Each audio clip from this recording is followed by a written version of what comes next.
the first thing that you need to do is to put the butter inside your bowl. Okay, so we are going to cream the butter with the sugar. So this butter can be 1/4 cup of butter because we are making 2 cups of flour. 2 cups of flour. We're using 2 cups of flour for this cake recipe. All right. So if you cream your butter and it gets to the point where it stiffens and it's becoming very difficult for you to loosen up, just use a little bit of oil to loosen the butter up. Okay, you can see what I did right now. It was oil that I added to it. Then you cream it to become fluffy, light, and to double in size. Okay, so we're using 2 large oranges for this cake recipe. Okay, so what I did was to shove it on the cutting board so that all the water can just easily be pulled out like this. Okay, so that's just what I did, and I sieved it out. This orange flavor is going to give it a very beautiful taste in the cake. I'm telling you, if you do this, you can use more than 2 oranges for this cake recipe. All right, so in another bowl we are going to sift our flour. That is just 2 cups of flour. Okay, 1 tablespoon of baking powder and 1/4 teaspoon of baking soda. So this was the baking powder that I added to this. And make sure that you sift your flour. This sifting of the flour makes the cake to be very fluffy and very smooth. Okay, so we're using 3 large eggs for this recipe. I brought out my butter that I creamed with the sugar, and I started adding these large eggs like one after the other, so that once you add the first one, you make sure that it incorporates very well into the butter and the sugar mixture. Okay, so I added the second one and the third one that I also added, and I creamed it all together to become very creamy, so that I can now start adding my powder that I sifted, like the flour powder that I sifted. Okay, so please, if you know that you're finding the video interesting, don't forget to like my video. It's gonna help me. This is the milk and white vinegar that I added to this milk. So it helps. You know what this white vinegar does? It just helps the cake to be very fluffy. Yes, I love to add it.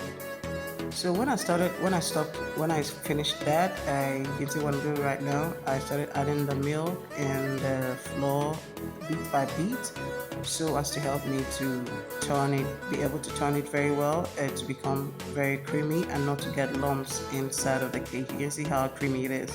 Before I added it wasn't the last batch of the milk, but the second batch. Then I finished up with the flour. Okay, so once I was done doing it, the last thing that we're going to add to this is the orange flavor.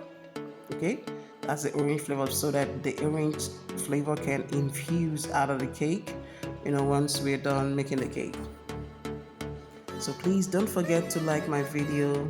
If you have any comment, drop in the comment section. So it was time for me to start adding the orange juice. This orange cake, it was really something that was so sumptuous.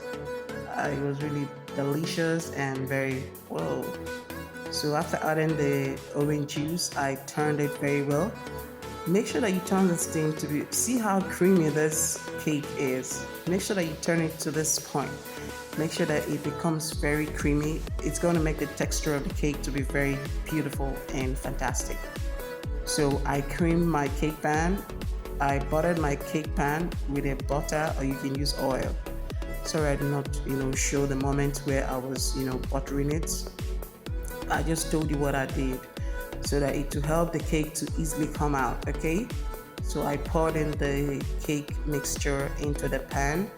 But you should know that by now your oven should and must have been on by now for you to, put the cake. All right. So it was time for me to start adding the cake fruits. Okay. One thing I love about this thing is I just wanted to see how this thing works. So I finished adding the cake fruits. I added the strawberry jam. Look at the one that I'm using. Okay. It just melts inside the cake when you put it in the oven. That's why the inside of the cake was looking very sumptuous. By the time this cake blows up, doubles in size, the strawberry jam melts and gets inside the cake. So when you're eating this cake, you're going to enjoy it. So I just sprinkled strawberry jam on top of this, and it was time for me to put it in the oven. So after 30 minutes or 45 minutes, you put a spoon in the middle of the cake or a skewer to make sure that the cake is done. But if it's not done, leave it for more, like 10 minutes, to make sure that it's done. You can see the strawberry coming out of the cake. Look at this thing. So I had to cut this cake so that you see it immediately. I didn't allow the cake to cool down before cutting it. I just wanted to see the inside of the cake. The vapors that's from the heat of the cake was still coming out. Look at this. That's just one thing that I loved about this cake. Look at this. Look at it. Fantastic. Fantastic. Please don't forget to subscribe to my channel. I love you all. Bye.